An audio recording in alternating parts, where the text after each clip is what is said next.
नमस्कार, आप देख रहे हैं हमारा खास शो और मैं हूं आपके साथ दीपाली सिन्हा। डायबिटीज, जिसे अक्सर साइलेंट किलर भी कहते हैं, भारत में लाखों लोगों को प्रभावित कर रही है। खासतौर पर शहरी क्षेत्रों में डायबिटीज के मामलों में काफी इजाफा देखने को मिल रहा है। लोग अनट्रीटेड डायबिटीज से जुड़े कॉम्प्लिकेशंस को लेकर बिल्कुल जागरूक नहीं हैं, जबकि ये कॉम्प्लिकेशंस हार्ट डिजीज से लेकर किडनी फेलियर, नर्व डैमेज और ब्लाइंडनेस जैसी बीमारियों को न्योता दे सकती है। डायबिटीज का इलाज मौजूद होने के बावजूद जागरूकता की कमी, खराब स्वास्थ्य सुविधाएं और दवा की अनदेखी से इसके लॉन्ग टर्म इफेक्ट्स देखने को मिलते हैं। और आज इस खास शो में हमारे साथ जुड़ गए हैं देश के जाने माने डायबिटोलॉजिस्ट, जो न सिर्फ आपको डायबिटीज के बारे में जागरूक करेंगे, बल्कि इसके लक्षण, उपचार और बचाव पर भी अहम चर्चा करेंगे। ये बताने के लिए आज हमारे साथ मौजूद है एक खास पैनल। Doctor Dharmendra Kumar Tiwari, DM, endocrinology consultant, endocrinologist at diabetes and endocrine clinic, Agra.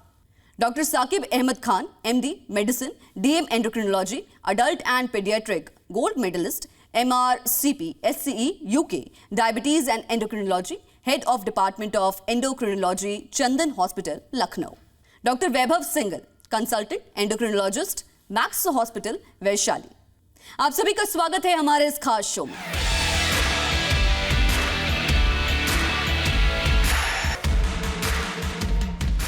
सबसे पहला सवाल मेरा डॉक्टर धर्मेंद्र आपसे है, अनट्रीटेड डायबिटीज के लॉन्ग टर्म कॉम्प्लिकेशंस क्या होते हैं? ओके, देखिए, अगर हम बात करें long term complication of diabetes की, तो डायबिटीज ऐसा कोई अंग नहीं है जिसको प्रभावित नहीं करती हो। ऊपर से लेकर नीचे तक सारे ऑर्गन सिस्टम डायबिटीज से प्रभावित हो सकते हैं। लेकिन अगर हम मेडिकल टर्मिनोलॉजी में बात करें तो डायबिटीज के जो कॉम्प्लिकेशन होते हैं उसको हम दो तरह से ब्रॉडली डिवाइड कर सकते हैं।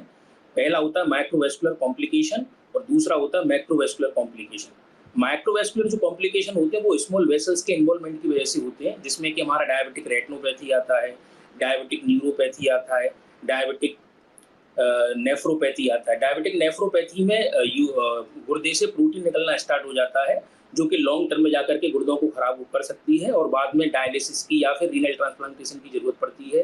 डायबिटिक रेटिनोपैथी से जो कि हमारी रेटिना होती है वो अफेक्ट हो सकती है, जहाँ की हमारा जो है इमेज बनती है, तो इसकी वजह से कभी भी आँख की रोशनी जा सकती है।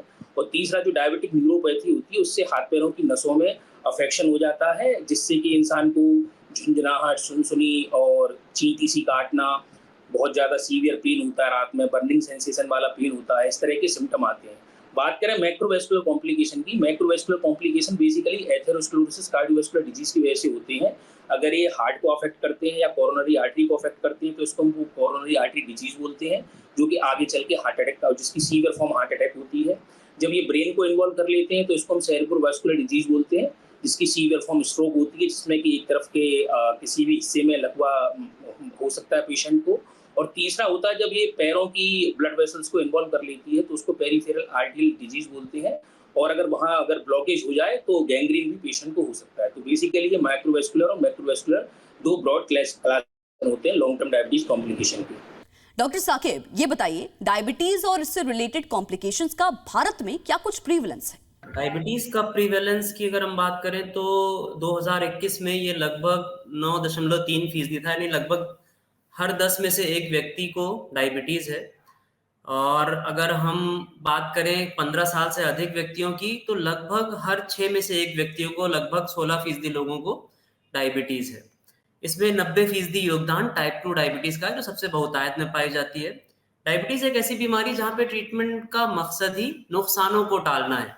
अगर हम इससे होने वाले कॉम्प्लिकेशन और उनके प्रिवेलेंस, उनके बहुतायत की बात करें, तो जो हमारी आंखों पे, नसों पे और गुर्दों पे जो इसके इसके कॉम्प्लिकेशन होते हैं, जिनमें सबसे पहले अगर हम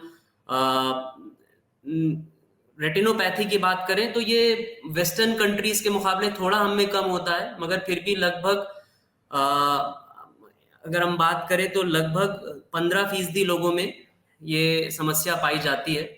कभी ना कभी हमको इससे जगह जूझना पड़ सकता है, लगभग 1/5 लोगों में। डायबिटीज की मॉर्बिडिटी यानी कि दर्द और समस्याएं पैदा करने में टॉप की लिस्ट में है। और even at the time of presentation, जब एक व्यक्ति को डायबिटीज पता चलती है, तब भी हर 5 में से लगभग एक व्यक्ति को न्यूरोपैथी होती है, यानी लगभग 20% लोगों को होती है। और जैसे जैसे डायबिटीज पुरानी होती जाती है इसका प्रेवलेंस बढ़ता जाता है, जो लगभग 33% के आसपास अगर हम किसी एक टाइम में डायबिटीज में देखें तो ये पाया जाता है। अगर हम बात करें नेफ्रोपैथी की, गुर्दों पे असर की, किडनी की प्रॉब्लम की, तो लगभग 20% फीमेल्स और लगभग 30% मेल्स में एटलीस्ट प्रोटीनूरिया यानी कि प्रोटीन लीक करने की समस्या होती है। और अगर हम लाइफ टाइम में बात करें तो लगभग 1/3 लोगों को किसी न किसी गुर्दे की समस्या, उनके फिल्ट्रेशन की प्रॉब्लम होना, उनका जीएफआर घटते जाना या क्रिएटिनिन बढ़ते जाना या प्रोटीनूरिया, प्रोटीन का लीक करना, इसकी समस्या कभी ना कभी होती है। जो सबसे बड़ी मॉर्टेलिटी की समस्या यानी कि हम अपने जिंदगी के प्रीशियस साल डायबिटीज की वजह से गवा सकते हैं, उनमें सबसे बड़ा योगदान मैक्रोवैस्कुलर कॉम्प्लिकेशन का होता है, जिनमें सबसे ज्यादा योगदान कार्डियक डिसीज का होता है, कार्डियोवैस्कुलर कॉम्प्लिकेशन का कंबाइंड तौर पे, जिसमें से जो लगभग 2/3 लोग डायबिटीज के हैं उनकी मृत्यु कार्डियोवैस्कुलर डिसीज की वजह से होती है, जिसमें से लगभग 80% लोगों की मृत्यु कोरोनरी आर्टरी डिसीज यानी कि दिल की आर्टरीज, उनकी धमनियों में ऑक्लूजन, उनमें रुकावट की वजह से होने वाली समस्याओं की वजह से होती है।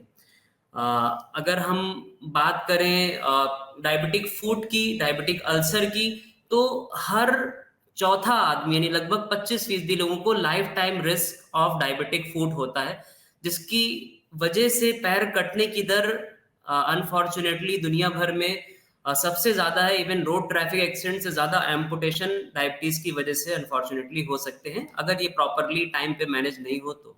डॉक्टर वैभव, मैं आपसे जानना चाहूंगी, भारत में अनकंट्रोल्ड या यूं कहें कि अनट्रीटेड डायबिटीज की मुख्य वजहें क्या हैं? डायबिटीज के अनकंट्रोल होने के बहुत सारे कारण हैं। वन ऑफ द जो स्टार्ट करें तो सबसे पहले सेडेंटरी लाइफस्टाइल, यानी लोगों का एक्सरसाइज ना करना, वॉकिंग पे ना जाना, बिल्कुल मतलब अपनी शीघ्र व्यस्तता में पड़े रहना, उनका ज्यादा एक्सरसाइज न करना बहुत बड़ा रीजन है। डाइट अनकंट्रोल रहना बहुत जरूरी है, जिसमें कार्बोहाइड्रेट कंटेंट बहुत ज्यादा है, फैट कंटेंट ज्यादा है और प्रोटीन कंटेंट बहुत कम है। दूसरा, डायबिटीज की मेडिकेशंस एक तो कॉस्टली है थोड़ी सी, और दूसरा कंप्लायंस बहुत पुअर है। रेगुलर डॉक्टर्स पे ट्रस्ट ना करना, मेडिकेशंस फॉलो ना करना प्रोसीजर के तहत, ये। दूसरा, स्ट्रेस, एंजाइटी, डिप्रेशन और सभी ये प्रॉब्लम्स, अवेयरनेस ना होना, regular hospital near by hospital clinics की अवेलेबिलिटी ना होना, और क्वैक्स से ट्रीटमेंट कराना, ये बहुत बड़ा रीजन है डायबिटीज का कंट्रोल रहने का पेशेंट्स में स्टिल।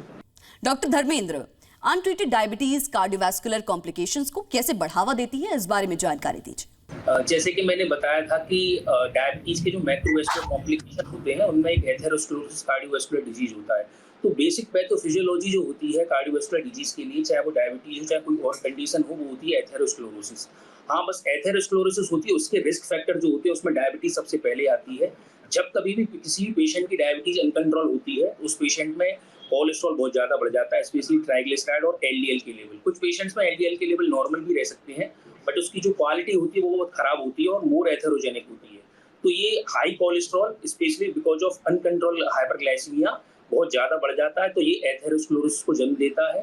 दूसरा, हाइपरग्लाइसीमिया इटसेल्फ, जब भी किसी पेशेंट को डायबिटीज अनकंट्रोल रहती है, ब्लड शुगर हाई रहता है, तो हाई ब्लड शुगर भी एथेरोस्क्लेरोसिस को बढ़ावा देता है। कुछ patient around 50 to 60% patient type 2 diabetes के स्पेशली ऐसे होते हैं कि उनको साथ साथ हाइपरटेंशन भी होता है। तो हाइपरटेंशन अपने आप में भी एक एथेरोस्क्लेरोसिस के लिए रिस्क फैक्टर है। और हम चौथे रिस्क फैक्टर की बात करें तो वो है इंसुलिन रेसिस्टेंस। जो टाइप 2 डायबिटिक पेशेंट ओबीज या ओवरवेट हैं, चाहे उनकी ब्लड शुगर कंट्रोल क्यों ना हो, तब भी वो हाई एथेरोस्क्लेरोसिस रिस्क उनकी रिस्क रहती है because of insulin resistance.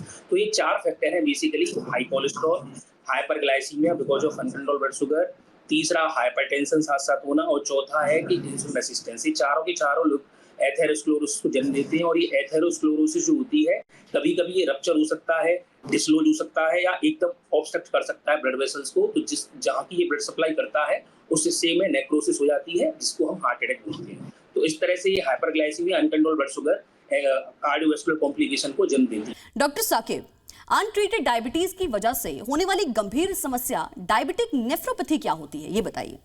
Nephropathy एक ऐसी समस्या है जहां पे डायबिटीज यानी ब्लड ग्लूकोज लेवल लगातार बढ़ रहने की वजह से हमारे किडनी की छोटी छोटी जो आर्टरीज हैं वो डैमेज होती जाती हैं, जिसकी वजह से वो लीकी होती जाती हैं, उनसे प्रोटीन का रिसाव, उनसे प्रोटीन का लीकेज होने लगता है, और इस धीरे धीरे डैमेज होते जाने की वजह से उनकी फिल्ट्रेशन की कैपेसिटी भी धीरे धीरे ओवर द टाइम कम होती जाती है, जिसकी वजह से अगर ये प्रॉपरली टाइम पे मैनेज नहीं हो, क्योंकि शुरुआती तौर पे ये अक्सर एसिम्टोमेटिक रह सकती है, यानी कि हमको सिम्टम नहीं बताएगी, अगर हम स्क्रीन नहीं करें, खुद से टेस्ट करके पता करने का प्रयास नहीं करें, तो ये बढ़ती जा सकती है, और बढ़ते जाने पे हमारा जो वेस्ट मैनेजमेंट है बॉडी का, डायबिटीज में किडनी के जरिए, वो अफेक्ट हो सकता है, और व्यक्ति को रीनल ट्रांसप्लांट या डायलिसिस की जरूरत पड़ सकती है, अन्यथा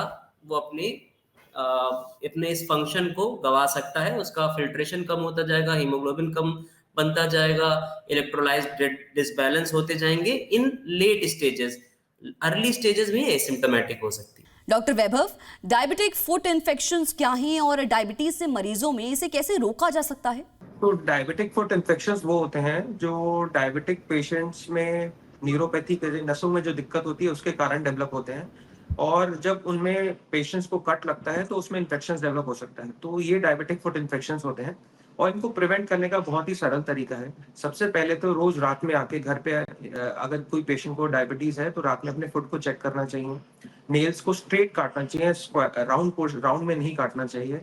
डेली अगर सोप और वाटर से धोना चाहिए, फिर सूखने के बाद ही रखना, सॉक्स पहनने चाहिए। और अगर ड्राई रहते हैं तो मॉइस्चराइजिंग क्रीम थोड़ी अप्लाई करनी चाहिए। टैल्कम पाउडर रहता है, अगर स्वेटिंग बहुत ज्यादा होती है टैल्कम पाउडर से ड्राई रखना चाहिए, लेकिन बीच और फिंगर्स टोज के बीच में नहीं, ध्यान रखना चाहिए ना हो। दूसरा, कभी भी इन्फेक्शन हो जाता है तो इमीडिएटली सोप वाटर से धोना है, और इमीडिएटली कोई एंटीसेप्टिक क्रीम अप्लाई करनी है। अगर उसमें कोई पस डिस्चार्ज, स्वेलिंग या फिर रेडनेस आती है तो इमीडिएटली किसी डॉक्टर को कंसल्ट करना है। तो ये बहुत जरूरी है। दूसरा ध्यान रखना है कि गर्मियों में लोग हीटर के सामने पैर लगा लेते हैं, वो चीज नहीं करनी है। तो ध्यान हमें ये भी रखना होता है कि बहुत लोगों का सर्दियों में एक तो हीटर के सामने पैर लगाना, स्कूटर के रेडिएटर से पैर जलना, दूसरा टाइट शूज पहन लेना, ये बहुत रीजन होता है डायबिटिक फुट में अल्सर होने का, उसके बाद फिर इन्फेक्शन होने का। तो ये सब प्रिकॉशन रखना बहुत जरूरी है। डॉक्टर धर्मेंद्र, अनट्रीटेड डायबिटीज में न्यूरोपैथी का क्या रोल होता है और डेली लाइफ पर इसका क्या कुछ प्रभाव पड़ता है? डायबिटिक न्यूरोपैथी डायबिटीज का ही माइक्रोवेस्कुलर कॉम्प्लिकेशन है, और ये उन लोगों में ज्यादातर देखा गया है जिनमें ड्यूरेशन डायबिटीज का ज्यादा और लंबे समय से उनकी ब्लड शुगर अनकंट्रोल है।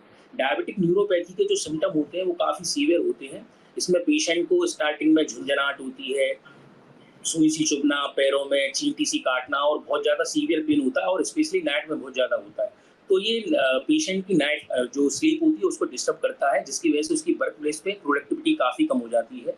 कुछ पेशेंट्स ऐसे भी होते हैं जिनमें कि काफी सीवियर पेन दिन में भी परसिस्ट करता है, तो दिन में भी उनको पेन रहता है, तो वर्क प्लेस पे उनकी प्रोडक्टिविटी वैसे भी कम हो जाती है। प्लस थोड़ा सा इतना ज्यादा सीवियर पेन होने से उनमें माइल्ड डिप्रेशन भी रहता है, तो लॉस ऑफ इंटरेस्ट भी हो सकता है। इसके अलावा अगर इसकी हम और क्रॉनिक फॉर्म की बात करें तो उसमें नमनेस होना स्टार्ट हो जाती है, तो पैरों को किसी व्यक्ति को किसी भी तरह की कोई सेंसेशन ही नहीं आती है। अगर कुछ चुभ जाता है तो उन्हें पता नहीं चलता है। तो जैसा कि डॉक्टर वैभव सिंघल ने बताया, डायबिटिक फुट इन्फेक्शन वो बेसिकली न्यूरोपैथी का ही पार्ट है। न्यूरोपैथी होने से इंसान को कभी कोई कंकड़ चुभ जाए या कांटा लग जाए तो पता नहीं चलता है, और बाई रिपीटेड ट्रॉमा होने से उसमें क्रॉनिक वुंड हो जाता है, और ये वुंड हील होने में लगभग 6 महीने 1 साल लग जाती है। कुछ स्थिति तो ऐसी आती है कि वो हील ही नहीं होता और इतना ज्यादा इन्फेक्टेड हो जाता है कि पेशेंट का पैर काटना पड़ता है, जिसको कि हम मेडिकल टर्म में एम्पुटेशन बोलते हैं। तो डायबिटिक न्यूरोपैथी प्रोडक्टिविटी को भी कम करती है, और क्रॉनिक पेन की वजह से पेशेंट को माइल्ड टू मॉडरेट डिप्रेशन का भी शिकार हो सकती है। डॉक्टर साकिब, अनट्रीटेड डायबिटीज का आईसाइट पर क्या असर होता है? डायबिटीज से आईसाइट पे होने वाली प्रॉब्लम को हम कई तरीके से विभाजित कर सकते हैं। अगर हम बात करें ग्लूकोमा या कैटरेक्ट की, कैटरेक्ट मतलब कि जो हमारा जो लेंस होता है उसकी ओपेसिटी, उसकी बढ़ते जाना या ट्रांसपेरेंसी कम होते जाना, तो ये नॉर्मल लोगों के मुकाबले लगभग 2 गुना ज्यादा चांसेस होते हैं। और ग्लूकोमा या जिसे काला मोतियाबिंद भी कहते हैं, जो हमारे आंखों के अंदर प्रेशर बढ़ने की वजह से जो आंख की नसें है, जो रेटिना है, उसके ऊपर जो प्रभाव पड़ता है, वो भी लगभग 2 गुना ज्यादा होने के चांसेस रहते हैं। इसके अलावा डायबिटिक रेटिनोपैथी और मैक्युलर एडीमा, यहाँ पे होता ये है कि जब diabetes over the years continually बढ़ी रहती है, ये प्रोसेस लगभग प्री डायबिटीज से स्टार्ट हो जाता है और धीरे धीरे करके जो आंखों की छोटी छोटी पर्दों की नसें हैं वो कमजोर होती जाती हैं और उन कमजोर नसों में बहाव धीरे धीरे ये कोलेट्रल्स कभी विद पैसेज ऑफ टाइम फटने की संभावना होती है। अगर वो फट जाए तो ये रेटिनल हैमरेज या सडन विजन लॉस का रूप धारण कर सकते हैं, जिसकी वजह से हम इरिवर्सिबल विजन लॉस का सामना कर सकते हैं। इन प्रॉब्लम्स को हम टाइम पे स्क्रीन करके प्रॉपर ट्रीटमेंट करके इवेंचुअल ब्लाइंडनेस जैसे भयावह कॉम्प्लिकेशन से बच सकते हैं। डॉक्टर वैभव, मैं आपसे जानना चाहूंगी, डायबिटीज में कॉम्प्लिकेशंस को रोकने के लिए सबसे जरूरी क्या है? तो डायबिटीज कॉम्प्लिकेशन प्रिवेंट करने के लिए सबसे इंपॉर्टेंट पार्ट है डायबिटीज को कंट्रोल करना। उसके लिए diet, exercise, weight loss, medication जो डायबिटीज की प्रिस्क्राइब करते हैं रेगुलर फॉलो करना, और अगर कंट्रोल नहीं हो रहा तो डोज इंक्रीज करना, और उससे भी कंट्रोल नहीं होता तो इंसुलिन की अगर जरूरत पड़ती है तो उसका लेना। तो ये सब चीजें बहुत ही ज्यादा जरूरी है कॉम्प्लिकेशन प्रिवेंट करने के लिए। दूसरा, अर्ली डिटेक्शन बहुत जरूरी है। आंखों का रेगुलर चेकअप, यूरिन का रेगुलर चेकअप, रीनल में किडनी के लिए क्रिएटिनिन का रेगुलर चेकअप, और आंखों का चेकअप मैंने बता ही दिया। नसों के लिए रेगुलर नसों का चेकअप होता है। दिल का चेकअप के लिए ईसीजी कराना, अगर ईसीजी में कोई सिम्टम्स है तो इको कराना। दूसरा होता है पैरों में खून का थल्ला जमना, तो उसके लिए सिम्टम्स आते हैं तो रेगुलर डॉपलर कराना, और फालिश का अटैक पड़ने पे फालिश का इलाज कराना। तो रेगुलर चेकअप भी बहुत जरूरी है प्रिवेंशन के लिए, और इसके लिए आजकल आधुनिक टेक्निक है और इंस्ट्रूमेंट्स हैं और इन्वेस्टिगेशन जो अर्ली स्टेज पे डिटेक्शन करके आगे डिटेक्ट करने से प्रिवेंट भी कर सकते हैं। डायबिटीज पर खास चर्चा के लिए आप सभी डॉक्टर्स का बहुत बहुत शुक्रिया। हर बीमारी के इलाज की शुरुआत सही जानकारी से होती है। डायबिटीज से जुड़ी कई अहम जानकारियां आपने हमारे दर्शकों को दी। उम्मीद है आप सभी डॉक्टर्स के बताए इन लक्षणों को पहचानेंगे और अपना खास ख्याल रखेंगे ताकि डायबिटीज से बचा जा सके। और इस खास शो में फिलहाल इतना ही। धन्यवाद।